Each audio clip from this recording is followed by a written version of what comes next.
parler du flyer aujourd'hui. Je sais que pour beaucoup d'entre vous, c'est quelque chose que vous vous demandez si ça vaut la peine, ça vaut pas la peine. Alors on va voir tout ça dans cette vidéo. Je vais vous donner ma réponse directement. Alors pour moi, le flyer, ça peut très bien fonctionner, contrairement à tout ce qu'on dit parfois dans les publicités. Et souvent, on l'utilise mal. Est-ce que le problème avec les flyers, c'est que on les pense comme des outils d'information. On se dit, je vais mettre mon nom, mes spécialités, numéro de téléphone, peut-être mon site web, et les gens vont me contacter directement derrière. Donc ça, c'est une erreur complète. C'est pas une erreur de contenu, c'est une erreur de logique. Un flyer ne convertit presque jamais directement. La personne qui lit votre flyer dans la salle d'attente de son médecin, elle ne va pas sortir son téléphone dans la seconde et vous appeler forcément, c'est pas logique. Ce n'est pas comme ça que ça marche.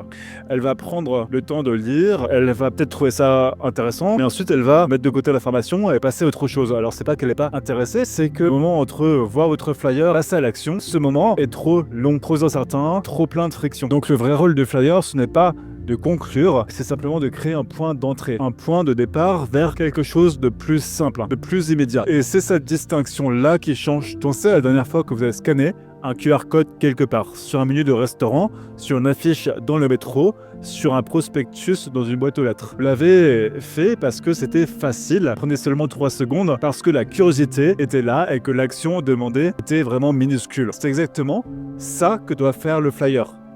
Donc le flyer doit demander une micro-action, pas appelez-moi, pas prenez rendez-vous, pas consultez mon site. Ces actions sont trop lourdes pour quelqu'un qui vous découvre à peine. La personne ne vous connaît pas encore, vous lui demandez un effort, vous lui demandez de vous accorder de la confiance avant même qu'il ait compris qui vous êtes. C'est trop tôt à ce moment-là.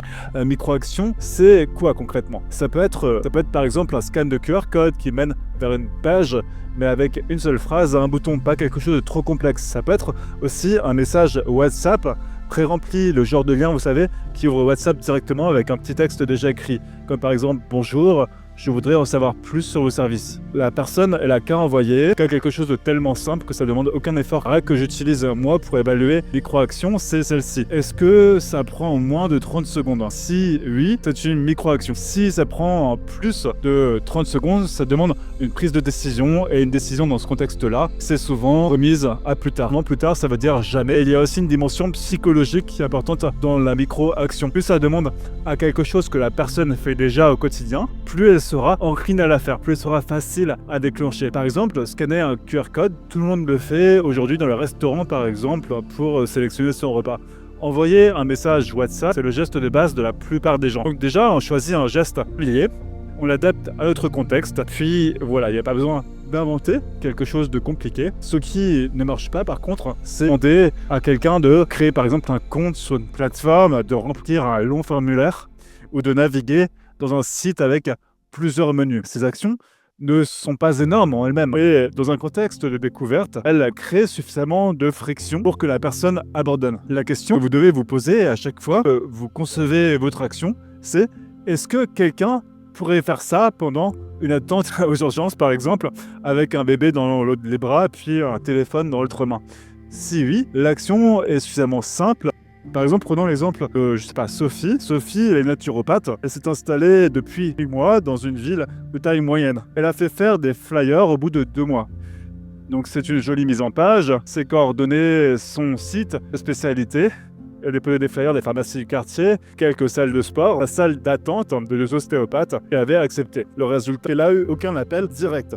Elle a conclu donc que le flyer, ça marchait pas. Pourtant, 6 mois plus tard, elle refait le même exercice, mais avec une approche complètement différente. Le flyer est à ce moment-là plus simple. Il y a une seule phrase de promesse, un QR code, et la mention 3 questions pour savoir si une consultation correspond. Juste QR code, 3 questions, et puis derrière, hop, il y a eu des scans, et il y a eu des conversations qui ont eu lieu sur WhatsApp. Donc là, ça a permis d'avoir de nouvelles clientes, et pourtant c'était le même endroit de dépôt, le même type de public, et elle a laissé à peu près la même durée. Ce qui a changé par contre, c'est le chemin parcouru par le prospect. Le flyer, c'est vraiment une étape, ça ne constitue pas le parcours entier, ça constitue juste le début du parcours, et souvent, un début, comme dans toute relation, ça doit être facile, accueillant, et non pas trop exigeant. Maintenant, si on parle du contenu, ça doit donner envie à différents endroits. Par exemple, il y a souvent une erreur courante que je vois chez beaucoup de thérapeutes qui créent leur support, c'est que toutes les spécialités sont mises. Donc on voit réflexologie, On voit naturopathie, on voit gestion du stress, revue du sommeil, natalité, on voit énormément de choses. Moi, bien sûr, je comprends l'idée derrière. On veut montrer qu'on est polyvalent, qu'on sait faire des choses, on peut aider beaucoup de personnes. Donc ça, c'est très bien, mais par contre, ça produit l'effet inverse de ce qu'on souhaite. Pourquoi?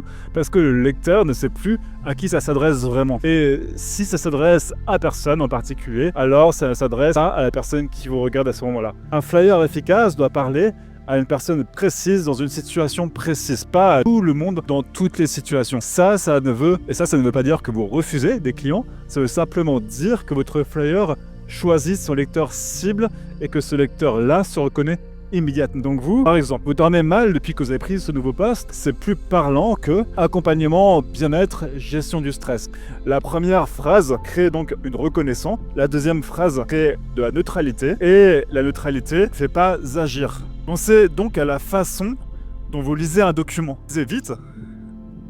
Votre cerveau à ce moment-là, il cherche juste des accroches, des choses qui vous ressemblent, qui parlent de vous, de votre vie, des situations que vous rencontrez. Si rien accroche les 2 premières secondes, forcément vous passez à autre chose et c'est complètement normal. La personne qui tient votre flyer, elle fait exactement la même chose. Votre accroche, c'est donc le seul moment où vous avez sa pleine attention. Elle doit avoir quelque chose. Maintenant, on va pouvoir parler du format de votre flyer, parce que flyer que personne ne lit, c'est comme un flyer qui n'existe pas. Autant pas le faire. Il y a par exemple des règles simples que vous devez absolument suivre et ces règles sont souvent ignorées. Par exemple, la première règle, c'est la police. La police doit être lisible sans aucun effet. Pas de police cursive, pas de police trop petite. Quelque chose, par exemple, une police, personne qui lise votre flyer dans une salle d'attente, le lise souvent debout, le lise rapidement, le lise en le tenant à bout de bras. Et si elles doivent commencer à plisser les yeux, elles vont forcément passer à autre chose. Et souvent, ce qui va se passer, c'est qu'elles vont pas revenir sur votre flyer. Maintenant, la deuxième règle, l'œil doit absolument savoir où aller. Il y a une hiérarchie, photo ou pas de photo, souvent sur les flyers, c'est de toujours mettre une photo. Donc par rapport à la photo, on se demande si on doit mettre une ou on met pas de photo. Je vous conseille toujours de mettre une photo parce que ça vous humanise, ça vous différencie des prestataires de services. C'est pas quelque chose de froid, ça vous met dans une relation déjà où on peut sentir un petit peu votre énergie. Je conseille toujours de mettre votre photo. Aussi, ne choisissez pas un format trop grand, trop petit, choisissez un format à peine plus grand qu'une carte de visite, parce que la personne, si c'est quelque chose qui va l'encombrer, elle risque de ne pas le prendre et le jeter tout de suite. Plus vous restez avec la personne, par exemple dans son sac à main, dans une poche, plus elle a de chances de pouvoir vous revoir. Par rapport aussi aux endroits dans lesquels vous mettez vos flyers. Ça dépend vraiment de qui vous accompagnez. Accompagner des personnes en burn-out, ça a peut-être du sens de pouvoir vous mettre dans des cabinets généralistes occupés de personnes âgées, dans les pharmacies, dans les centres de loisirs seniors, maisons de retraite. Le principe, toujours, elle est là où se trouve votre public. Pas là où vous pensez qu'un flyer fait bien.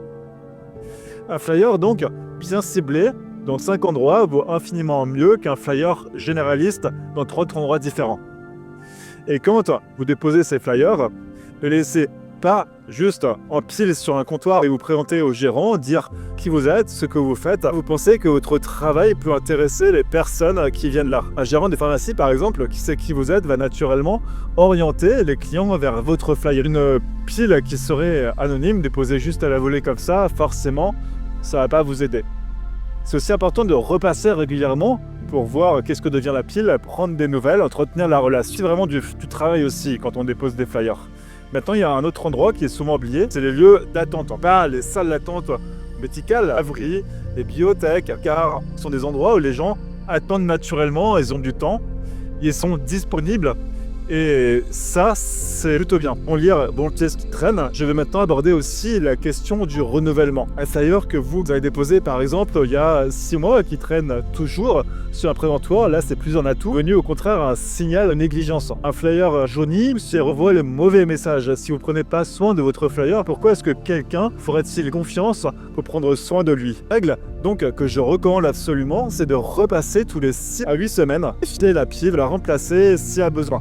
Profitez bien évidemment pour saluer le gérant, lui demander si des gens posent des questions. Ce sont des petits messages mais qui entretiennent la relation et qui vous permettent de rester actif dans l'espace où vous déposez vos flyers. Maintenant, je vais finir avec quelque chose de vraiment important. Flyer s'inscrit dans un parcours. Ce parcours a un début et le moment où il y a la personne qui voit votre flyer, il y a la micro-action, on en a parlé. Ensuite, elle arrive quelque part. Elle doit trouver soit ce qu'elle cherche, ce qu'elle ne cherche pas, trouve ce qu'elle cherche, elle passe à l'étape d'après. Si par contre la page ne fonctionne pas, en 404 ou alors c'est trop compliqué, vous allez forcément perdre la personne. Tout ce que la personne a fait jusqu'ici, ce que vous avez fait n'a servi à rien aussi. C'est pour ça que le flyer et ce qui se passe après le flyer doivent être pensés vraiment ensemble, dans une globalité, pas forcément séparément.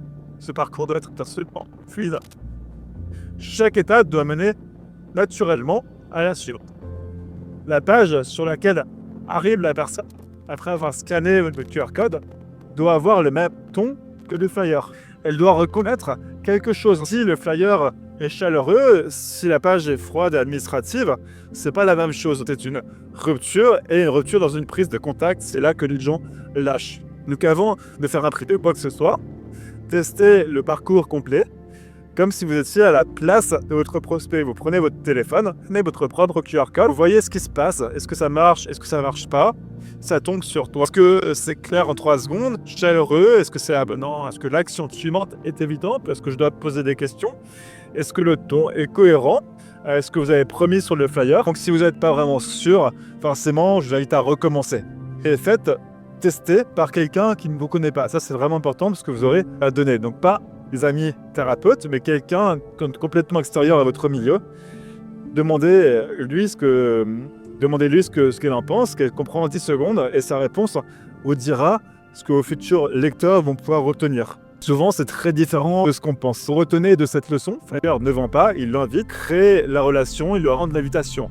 Facile, clair et adapté au moment où se trouve la personne qui le lit. Personne qui découvre votre nom n'est pas prête à prendre un rendez-vous. Contre, elle peut tout à fait être prête à faire une micro-action comme un QR code, un petit envoi de messages sur WhatsApp de 2 mots, et ça, c'est déjà énorme comme une première étape. C'est le début d'une relation. Donc, si vous voulez que je vous donne mon avis sur votre flyer et sur votre parcours prospect, je vous invite simplement à pouvoir cliquer sur le lien. Donc, c'est un petit lien WhatsApp qui vous redirigera directement sur mon numéro personnel. Je vous ferai pas un appel de vente, c'est pas le but, mais je vous dirai simplement ce que j'en pense et la direction que je prendrai pour pouvoir avoir plus de rendez-vous dans mon cabinet.